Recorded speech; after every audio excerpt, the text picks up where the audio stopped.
नारद मुनि बोले, प्रभु अभी मुझे कोई वरदान नहीं चाहिए, आप अपने पास होल्ड रखो उस वरदान को, जब समय आएगा तो मैं वो वरदान मांग लूंगा आपसे।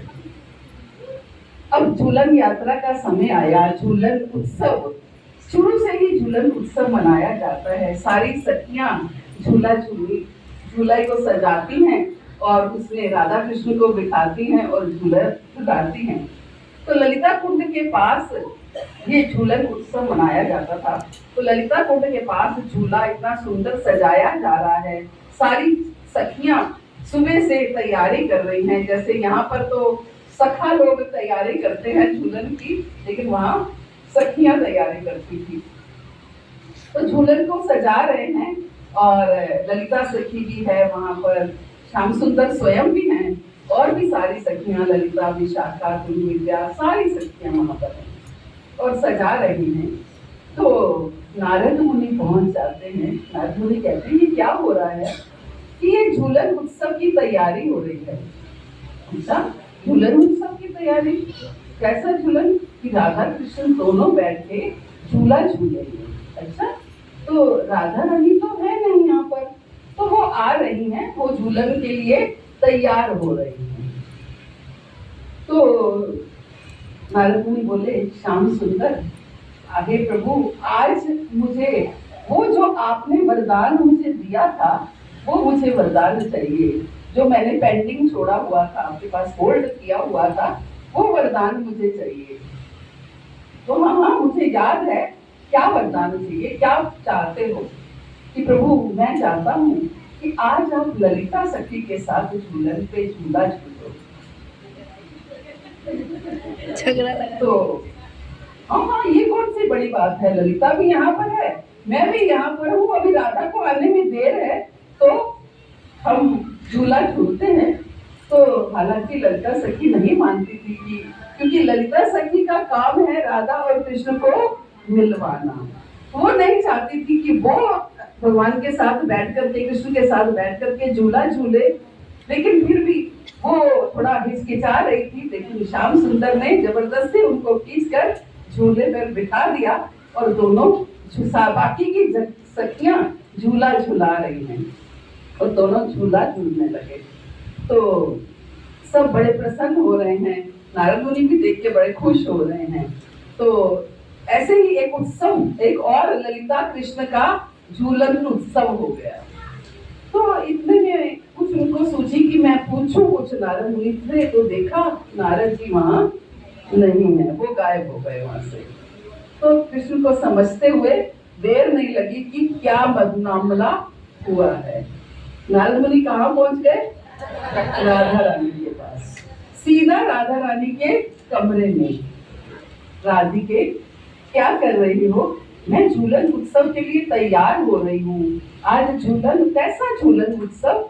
वो जो झूलन उत्सव वहाँ ललिता कुंड पे हो रहा है, मेरा और कृष्ण का झूलन उत्सव, मैं उसके लिए तैयार हो रही हूँ।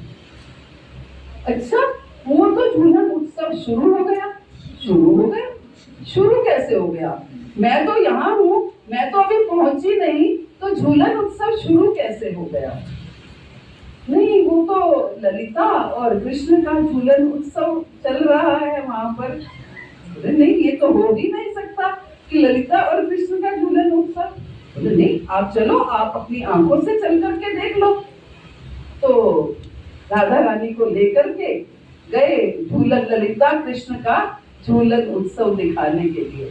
तो राधा रानी ने दूर से ही देखा ललिता कृष्ण को झूलन पे बैठे हुए और वहीं पर मान करके क्रोध में वापिस आ गई।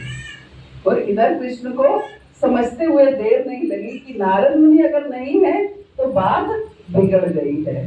तो कृष्ण झूलन से उतर करके राधा रानी के पास जाते हैं और वही हुआ, राधा रानी एक निकुंज में रो रही हैं और बिस्तर पर पड़ी हैं। क्या हुआ राधिके कि मुझे हाथ मत लगाइए, आप तो झूलन कर आए हो, तो फिर यहाँ क्यों आए हो?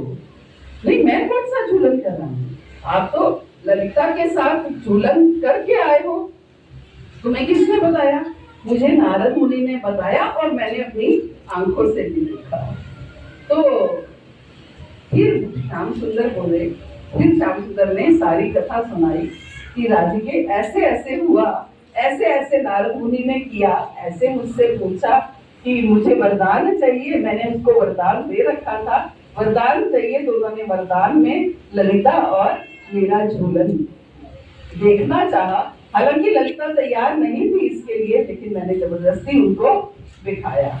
तो मैं तुम्हें पहले ही सतर्क करता था, अलर्ट करता था कि तुम नारद मुनि को यहाँ मत आने दो, लेकिन तुमने मेरी एक नहीं सुनी। लेकिन आज उसका रिजल्ट पता चल गया। तुम कहती थी कि हमारे दोनों में कोई लड़ाई नहीं करवा सकता, अब पता चला कि कैसे लड़ाई हुई, ऐसे लड़ाई हुई। तो राधा रानी को सब कुछ समझ में आ गया और फिर वो झूलन उत्सव के लिए तैयार हो गई और फिर से वो झूलन के लिए गई। और नारद मुनि वहां बैठे हंसी ठिठोली कर रहे हैं कि देखा, आपने कहा था हम दोनों में कोई लड़ाई नहीं करा सकता। तो इसलिए हम हर साल पहले राधा रानी का आवाहन करते हैं, राधा रानी को बिठा देते हैं ताकि कोई और उनका स्थान ना ले पाए। तो ये आवाहन करने का हमारा उद्देश्य होता है। तो अब समझना क्या है, तत्व को समझना है ना। ये तो हुई लीला। अब लीला को हम अगर तत्व नहीं समझेंगे तो लीला के बारे में हम गलत भी सोच सकते हैं, कुछ अन्य तरीके से भी सोच सकते हैं। तो जब तक तत्व नहीं जानेंगे तब तक